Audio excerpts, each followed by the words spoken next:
ইংরেজি বর্ণমালা উচ্চারণের নিয়ম। আমরা ছোটবেলা থেকে ইংরেজি বর্ণমালা অনেকভাবে শিখে থাকি। তো ইংরেজি বর্ণমালা অনেকভাবে শেখার কারণে আমরা ইংরেজি বর্ণমালার সঠিক উচ্চারণ বুঝি না বা বলতে পারি না। আজকের ক্লাসে আমরা কিছু ইংরেজি বর্ণমালার উচ্চারণ আপনাদেরকে দেখাবো, যেগুলো আমরা খুব ছোটবেলা থেকে ভুলভাবে উচ্চারণ করে আসছি। ফলে এগুলো ভুল উচ্চারণ হওয়ার কারণে আমাদের বড় হওয়ার পরে এগুলো ভুল হয়ে গেছে। আসুন, আমরা বোর্ডে 4টি বর্ণমালা লিখেছি।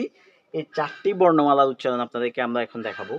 এই যে প্রথমটা, এটার নাম হচ্ছে ই, আমরা স্বাভাবিক বলে থাকি আমাদের বাংলা টোনে, কিন্তু এর সঠিক উচ্চারণ কি? এখানে দেখেন আমরা একটা সিম্বল লিখেছি।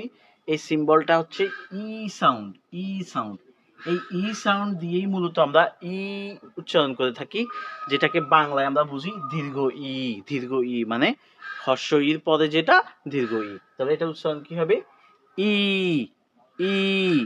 আচ্ছা, সেকেন্ড ওয়ান, যেটা হচ্ছে আমরা স্বাভাবিকভাবে এফ বলি। এফ, এই যে এফ, হ্যাঁ, এফ, এই সাউন্ডটা মূলত এফ না, এটা হচ্ছে এ সাউন্ড। এই যে এই সাউন্ডটা, এটা হচ্ছে এ সাউন্ড। হ্যাঁ, এই এ সাউন্ডের সাথে ফ সাউন্ড যুক্ত হয়েছে, ফলে হয়েছে এফ।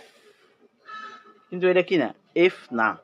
এটার সাথে কি এফ, আমরা কেউ বলি এফ, কেউ বলি এফ। হ্যাঁ, আসলে মূলত হচ্ছে এটা হচ্ছে এ সাউন্ড অথবা এ সাউন্ড, এটার সাথে ফ যুক্ত হয়েছে এফ। F, F.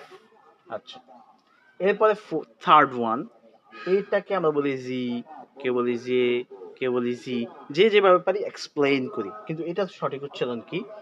এটা সঠিক উচ্চারণ হচ্ছে এই যে সাউন্ডটা দেখছেন ডি এবং এই থ্রি এর মতো, এই দুটো মিল হচ্ছে জ সাউন্ড। কি সাউন্ড? জ সাউন্ড। এই জ সাউন্ডের সাথে ই সাউন্ড এটা যুক্ত হয়ে জি, খুব শক্ত হবে জি। তাহলে জি। লাস্ট ওয়ান আজকের ক্লাসের, সেটা হচ্ছে এস বলি কেউ, এইচ বলি কেউ, এস বলি কেউ। আসলে এটার উচ্চারণ কি? এটার উচ্চারণটা আরেকটু ডিফারেন্ট, যেটা আমরা ছোটবেলা থেকে ভুল করে আসছি। আজকে আমরা সঠিকটা দেখব।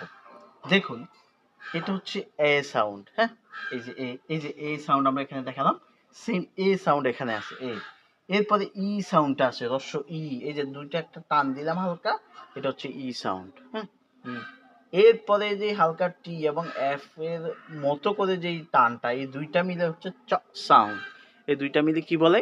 চ সাউন্ড। তাহলে এই দুই তিনটা দিয়েই মূলত আমরা এইচ বলে থাকি। তাহলে এ ই চ, এইচ, এ ই চ, H.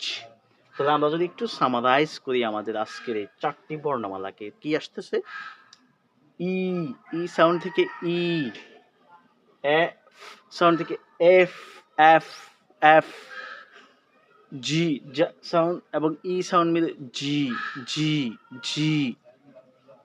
Last one H, H, এ ই চ, এইচ।